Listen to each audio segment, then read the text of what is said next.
Hey, it's Ty and welcome back to my channel. So for today's video, we have a brand new episode of Taste Test by Ty. At ang taste test natin is the newest release of McDonald's. Actually, part 2 na to ng newest release nila kasi yung first video ko or yung video before tong upload na to is, video after nung upload na to is yung tatlong bagong dips ng McNuggets nila, which are yung sweet and spicy plum, fiery garlic aioli, and then yung classic crunch. But for today's video, ang iti-taste test natin is yung hindi natin na-taste test last video ko, which is yung kanilang black pepper mac chicken sandwich. So ito yung iti-taste test natin, black pepper mac chicken sandwich. Yan.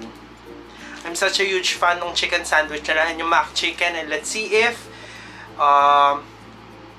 ano yung take nila sa black pepper mac chicken, if mas goods ba to than sa original na chicken sandwich or dun sa mac chicken, or ito is one of the best chicken sandwich na na-release nila. So if interested kayo malaman sa comments and thoughts ko about this new product, just continue watching.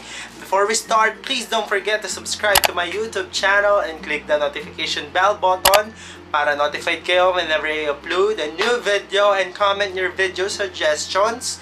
If meron kayong gusto makita sa channel ko, just comment it sa comment box below. And if accessible sa akin yan, talaga nga namang ito-try ko yan sa harap nyo. And please do follow me on my other social media accounts. If a-flash ka na lang sa screen yung handles ko. If gusto nyo akong araw-araw makita sa TikTok, daily ako nagpo-post doon. Daily or basta mas active ako sa TikTok. I-follow nyo ako sa TikTok if gusto nyo ako lagi makita. But for now, umpisa na natin ang taste test na itong black pepper mac chicken kasi ako'y nagugutom na.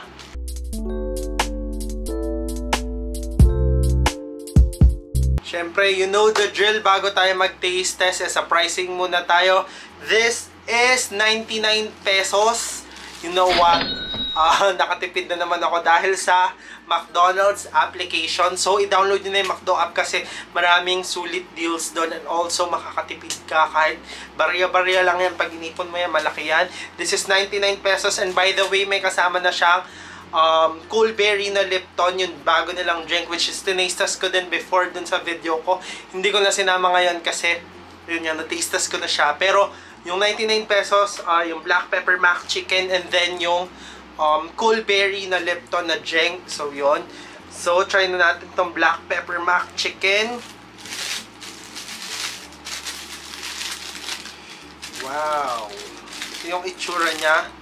And by the way, meron siyang lettuce. Hindi ko na pinatanggal kasi kumakain naman ako lettuce. So yan. So sobrang saucy. Yan, which is I like. So tikman na natin tong black pepper mac chicken. Wala nang intro pa.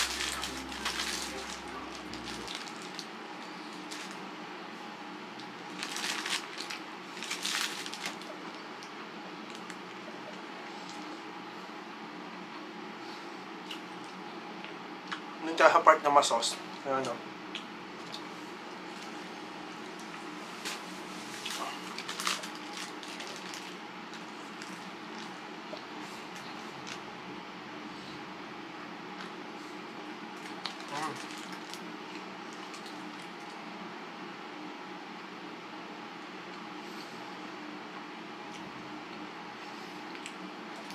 Last bite na bago ko sabihin yung comments ko dito.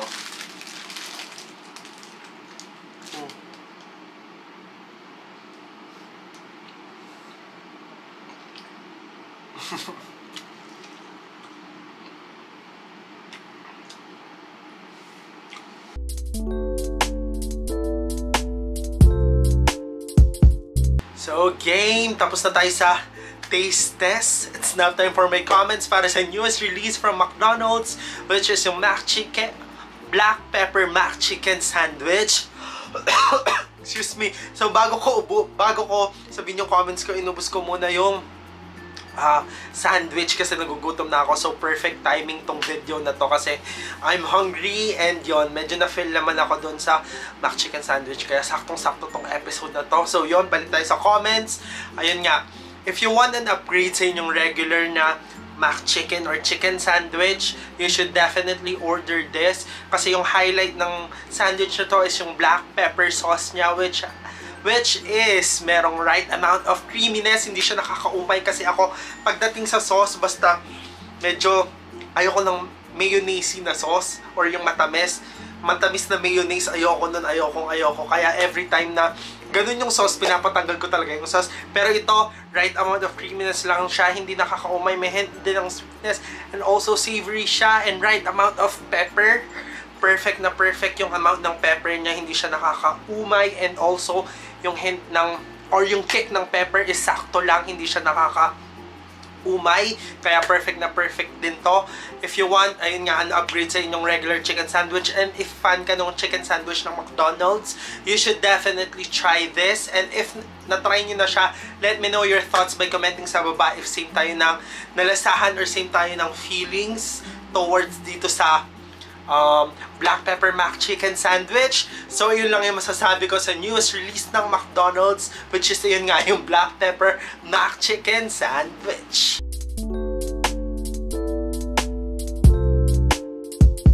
So syempre tapos na tayo sa comments and tapos na rin ako sa taste test. So ano pa bang susunod?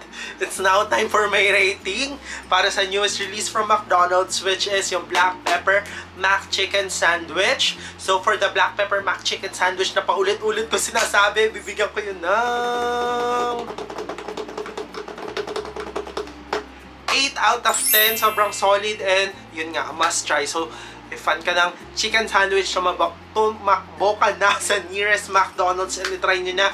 And i-comment nyo sa baba if same tayo ng na-feels or na-taste doon sa black pepper mac chicken sandwich. So that's it for this episode of Tasteless by Ty. And if you did enjoy watching my video, you know the drill, hindi na yung pinapatagal. Kahit hindi nyo pala na-enjoy, you know the drill. Like, share, subscribe, and click the notification bell button para notified kayo whenever I upload a new video, and comment your video suggestions. If meron kayong gusto makita sa channel ko, just comment it sa comment box below. And if accessible sa akin yan, talaga nga namang ito try ko yan sa harap nyo. And siguro ang next video ko, if nagkakaroon ako ng time, yung gustong-gusto ko talaga tikman yung kare-kare burrito ng Army Navy. Actually, last week ko pa siya gustong i-try, pero hindi ako nagkaroon ng free time, kaya hindi ko na rin na-video sa harap nyo. Ayun nga, if magkakaroon ako ng time, I will definitely try yung kare-kare burrito kasi I'm such a fan of Army Navy and also a huge fan of kare-kare, kaya sobrang excited ako i-try yung take nila sa kare-kare burrito kasi meron silang adobo burrito, diba?